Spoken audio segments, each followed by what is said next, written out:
Ternyata orang-orang barat itu sudah membuat ilustrasinya, Pak, gambarannya kalau sampai terjadi. Dan pengertian orang barat ini siapa? Hollywood. Karena Hollywood itu senang sekali bikin film-film yang sumber gagasannya dari Quran dan Sunnah tanpa pernah mau menyebutkan sumbernya dari mana.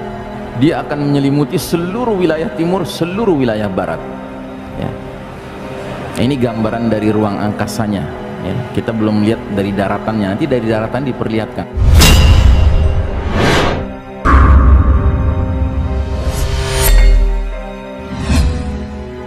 Kembali lagi ke surat Ad-Dukhan, di ayat ke-16-nya Allah Ta'ala berfirman, Yawma nabtishul batshatal kubra inna muntaqimun. Ingatlah hari ketika kami menghantam mereka dengan hantaman yang keras, sesungguhnya kami Allah Ta'ala adalah pemberi balasan. Jadi Dukhan ini disebabkan oleh hantaman keras yang datang dari langit. Dalam bahasa surat At-Tur, Allah menggunakan kalimat kisfan minas sama'i saqiton, bongkahan-bongkahan batu berjatuhan dari langit. Kalau dalam bahasa hadisnya, bintang berekor jatuh di bulan Ramadan. Kalau dalam bahasa modernnya, meteor, ya. Jadi meteor akan jatuh menghantam planet kita ini. Planet kita ini diciptakan Allah ada perisainya, Pak, tamengnya, namanya lapisan atmosfer.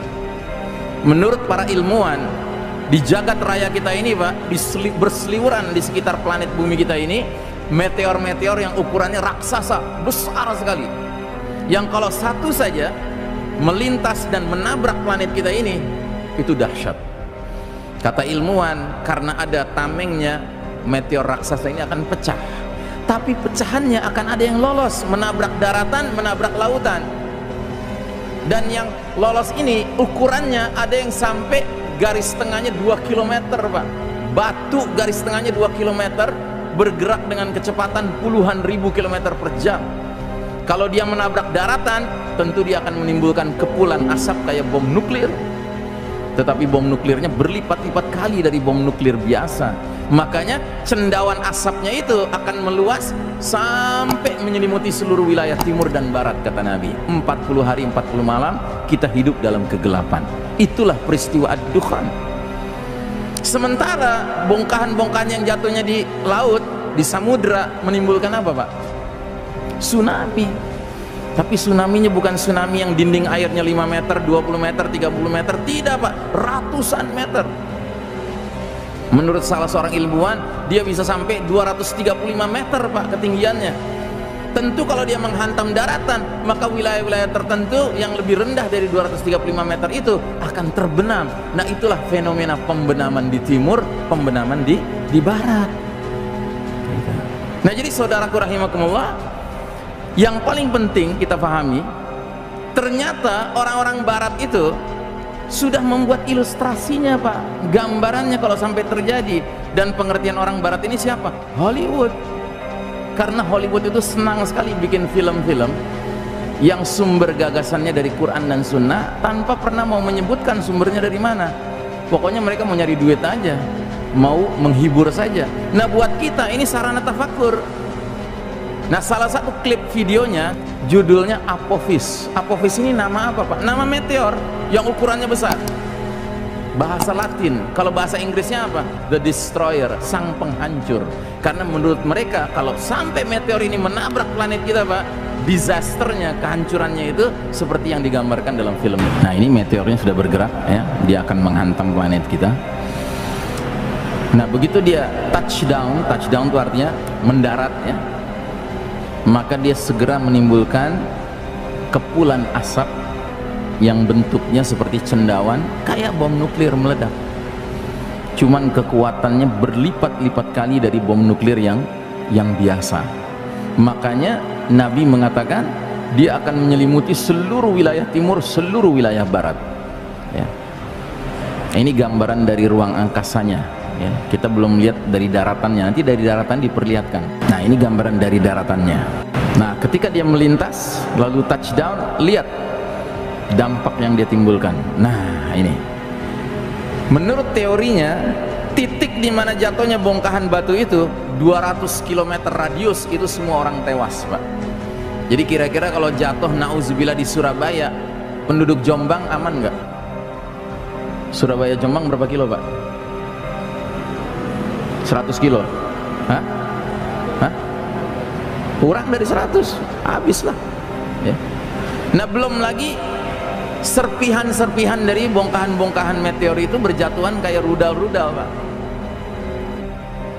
Kata Nabi, dukhon ini akan memenuhi semua yang ada di timur dan di barat. Jadi seluruh dunia gelap gulita, menyelimuti selama 40 hari dan 40 malam. Adapun bagi orang beriman, dia terpapar dukhon, menyebabkan semacam zukmah, pilek atau flu. Sedangkan bagi orang kafir, dia akan seperti orang mabuk, keluar cairan dari lubang hidung, lubang telinga dan duburnya. Jadi kayak zombie-zombie gitu orang-orang kafir itu ya. Dalam riwayat yang lain lagi dari putranya Umar bin Khattab dikatakan, kabut asap ini akan masuk ke telinga orang kafir dan munafik, sedangkan kepala mereka dirasakan seperti kepala hewan yang terpanggang. Jadi dia dikatakan azab yang pedih, terutama bagi orang kafir dan munafik. Kalau bagi orang beriman, dia mengalami kesulitan juga, tetapi kesulitannya sebatas pilek, flu. Bayangkan. Jadi kalau kita dipanjangkan umurnya sampai harus mengalami dukhon, pastikan iman kita terpelihara, supaya badan kita nggak ikut membengkak, supaya nggak keluar cairan-cairan dari lubang telinga kita, karena itu azab bagi orang munafik dan orang kafir. Tapi bagi orang beriman ya, dia mengalami kesulitan, tapi kesulitannya sebatas pilek dan flu saja ya. Nah, yang lebih penting lagi adalah mengantisipasi dampak dari hantaman keras serta dukhon ini. Yang pertama yang akan muncul adalah vast continental landslides, pembenaman bumi berskala benua. Ya, jadi bayangkan kalau ada bongkahan batu yang jatuhnya ke tengah-tengah Samudra Pasifik, tentunya ada mega tsunami bergerak ke kanan, menghantam wilayah barat, Amerika Utara, Amerika Selatan, dan ada yang menghantam ke kiri, menghantam wilayah Asia Timur. Sehingga pembenaman di timur dan pembenaman di barat kita khawatirkan akan mencakup wilayah seluas ini, Pak. Jadi wilayah yang akan terbenam di sebelah timur nantinya adalah wilayah Rusia bagian timur, China, Jepang, Vietnam, Kamboja, Filipina, Malaysia, Australia, Selandia Baru, dan negeri ini nih, Pak. Ini negeri apa nih? Ya kan? Ini akan terbenam.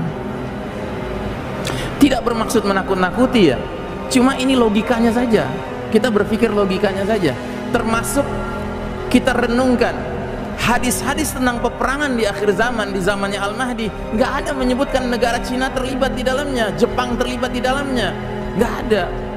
Filipina, ya, Australia, Selandia Baru nggak terlibat. Apalagi Indonesia, nggak ada disebut. Gitu. Kalau India masih disebut, perang di akhir zaman melibatkan negara India masih disebut. Ya. Begitu juga yang sebelah barat, wilayah yang kita khawatir akan terbenam adalah Amerika Utara dan Amerika Selatan. Ini semuanya terbenam. Makanya tidak ada satu hadis pun menyebutkan di akhir zaman ada perang lawan Amerika, nggak ada. Ya jelas nggak ada dong, Ustadz. Nama Amerika kan belum ada di zaman Nabi. Oh enggak. Ada hadis tentang peperangan antara kaum muslimin dengan kaum Yahudi.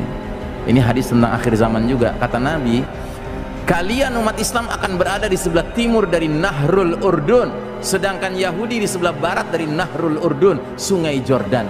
Yang pada masa itu tidak ada seorang sahabat pun yang ngerti Urdun itu di mana. Nggak ada yang tahu. Jadi kalau Nabi mau atas kehendak Allah, bisa saja Nabi menyebutkan negara Amerika terlibat dalam perang-perang di akhir zaman. Tapi kenapa Nabi nggak sebut? Jangan-jangan karena wilayah ini sudah terbenam.